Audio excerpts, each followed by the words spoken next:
ભાવનગરની વાત કરીશું, જ્યાં વધતા અવાજના પ્રદૂષણને ડામવા પોલીસ દ્વારા એક અનોખી મુહિમ શરૂ કરવામાં આવી છે।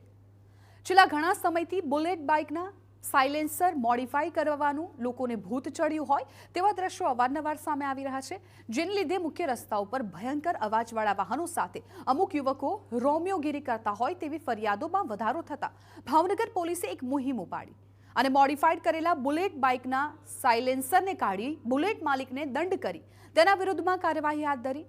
કાન ફાટી જાય તેટલો અવાજ કરતા બુલેટના આ મોડિફાઈડ સાયલેન્સર અંગે પોલીસની ટીમો દ્વારા વિવિધ વિસ્તારોમાં ડ્રાઈવ શરૂ કરવામાં આવી અને અવાજનું પ્રદૂષણ ફેલાવતા 181 જેટલા સાયલેન્સરને ટ્રાફિક પોલીસે જપ્ત કર્યા। આ તમામ સાયલેન્સર પર રોડ રોલર ફેરવીને તેને તોડી પાડવામાં આવ્યા। સાથે જ મોડિફાઈ કરેલી બુલેટના માલિકો સામે પણ કાર્યવાહી હાથ ધરાઈ।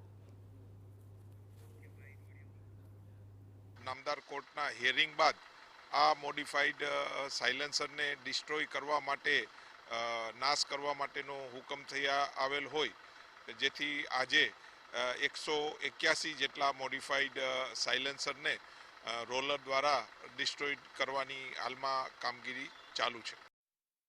ત્યારે અવાજ પ્રદૂષણ અંગે પોલીસ દ્વારા આ ડ્રાઈવ આગામી સમયમાં પણ ચાલુ રહેશે અને ભારે અવાજ કરતા બુલેટના સાયલેન્સર રોમિયોગીરી કરતા લોકો સામે પોલીસ કાર્યવાહી યથાવત રાખશે।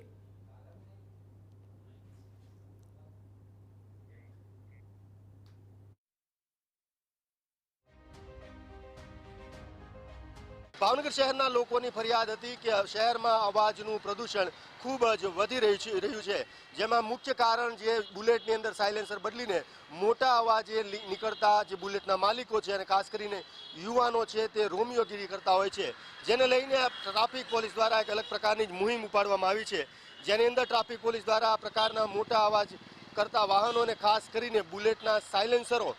જે અવાજ કરીને નીકળતા હોય છે ને લોકોને તકલીફ પડતી હોય છે, જેને લઈને ટ્રાફિક પોલીસ દ્વારા આવા બુલેટના માલિકોને ઊભા રાખીને સાયલેન્સરો કાઢી નાખવામાં આવે છે। અને અત્યાર સુધીની થોડાક દિવસોની જ વાત કરવામાં આવે તો આવા બુલેટ ધારકો જે માલિકો છે ને તેના 175 જેટલા સાયલેન્સરો કાઢીને તમામ સાયલેન્સરોને ટ્રાફિક પોલીસ દ્વારા નાશ કરવામાં આવ્યો છે। અને ભાવનગર ટ્રાફિક પોલીસે જવાબદારી લીધી છે કે આ પ્રકારના શહેરમાં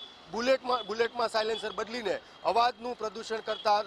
જે માલિકો છે, જે યુવાનો છે, તેનું આ પ્રકારનું અવાજનું પ્રદૂષણ કોઈ પણ પ્રકારે ચલાવી લેવામાં નહીં આવે અને આવા બુલેટના સાયલેન્સર કાયદેસર રીતે કાઢવા પડશે અને જો નહીં કાઢો તો પોલીસ કાઢીને તેનો નાશ કરશે। કેમેરા પર્સન રાજેશ રાઠોડ સાથે અજીત ગઢવી, TV9 ભાવનગર।